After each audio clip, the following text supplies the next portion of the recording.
Don't talk to strangers. It is the cardinal rule imparted to any child old enough to wander from their parents' gaze. But somewhere between 5 and 15, confidence builds in a world that once intimidated suddenly seems a lot less dangerous. ABC's Alex Perez continues his coverage of those 3 young Cleveland women lured into a stranger's car and shows us just how easily abductions like those can happen. It's the first Friday night in Cleveland in nearly a decade. Someone, somewhere, isn't wondering where Amanda Berry, Gina DeJesus, and Michelle Knight are. It's also the first Friday Ariel Castro is behind bars for rape and kidnapping.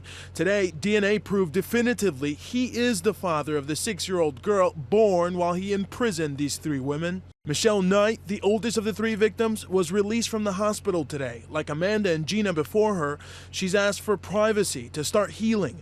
But the main questions remain: how these 3 young women were picked up without anyone noticing. Cleveland police detectives and now 15 FBI agents aggressively working this case. Their disappearance captivated this community. Flyers, rallies, vigils. Reporter Paul Kiska covered the kidnappings from day one and was right there when the young women finally made it home. There's one thing on the tree that just gets me. The yellow ribbon with her missing photo. Oh, that Luana Miller's mom said was the hardest thing for her to look at all the time. She just couldn't believe it every time she looked at it. How did it captivate the entire city here? Well, I think, again, to see 2 teenage girls go missing from the same general area right away just gave you chills. It was right here, 106 in Lorain on Cleveland's west side back in 2002 when Michelle Knight was standing at this intersection and Ariel Castro allegedly offered her a ride. She got in the car and vanished. And 4 blocks away, Amanda Berry was here at this Burger King when Ariel Castro allegedly asked her if she wanted a ride home. She got in the car with him. And it was here, just 1 block away from where Michelle disappeared, that Gina DeJesus was standing when Ariel Castro allegedly offered her a ride home. All 3 girls abducted within 5 blocks of each other. You know, for people who are not familiar with the area where they disappeared from, is that a friendly area? Is that the area where you kind of trust the people you're around? It's a busy area. That's a great question. It's a busy area. So clearly, this wasn't a, grab somebody and go. This was, do you want to ride? And it breaks my heart how he tricked them. Because you could just picture it. You could picture they must have trusted something about him to get into a car, especially poor Gina, knowing that he's the dad of a friend, that he drives a school bus in the area. Abductions like these are all too common. Teenagers often are the easiest targets, and predators know it. Hi, girls. My name's Bob. How are you? Good. ABC News did its own hidden camera experiments back in 2006 to see just how often a teen will get into a car with a predator. Ladies, can I speak to you for a minute?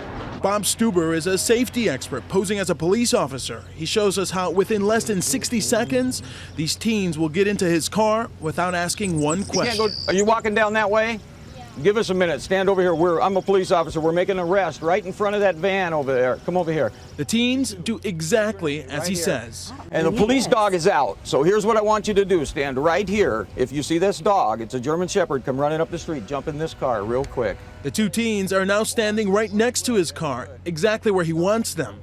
Open up, jump in, real quick, just sit in the driver's seat. That's all you got to do. Fast. Inside, scoot over, real fast. I can't believe she got in the car. Her mom is watching her daughter Caitlin in a nearby van. She is stunned that in less than a minute, her 14-year-old daughter has just climbed into this stranger's car. Can't believe it. Caitlin, actually, there's not really a police incident, and your mom's right up here in this van. This is for ABC News. That's not funny. No, it's not.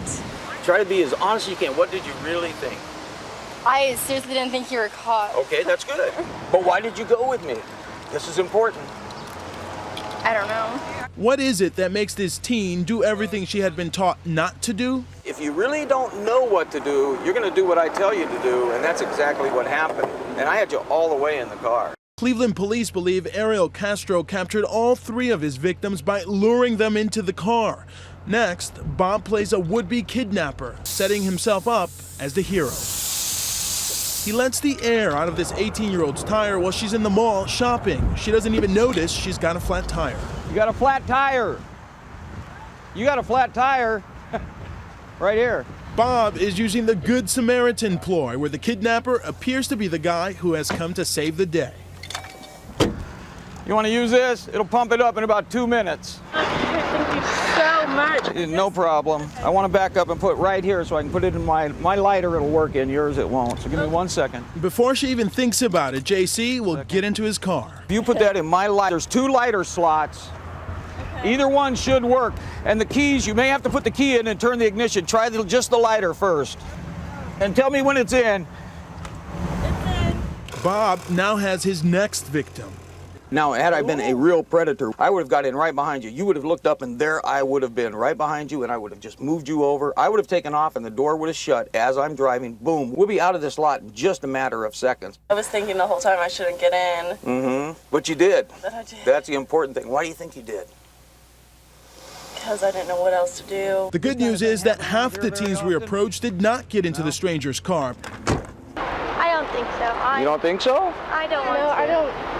No, I don't think that's okay. But what's frightening is just how many of them did, and did so with surprising ease, just like what happened here in Cleveland. It's happening right under our noses with people that these families, some of them knew. You know, this guy was a school bus driver. It's terrifying that his daughter was in the same class as Gina. So, you know, it's all tragic. But we talk about stranger danger all the time. It's so frightening that these are people that a lot of people know as neighbors, as friends of the family.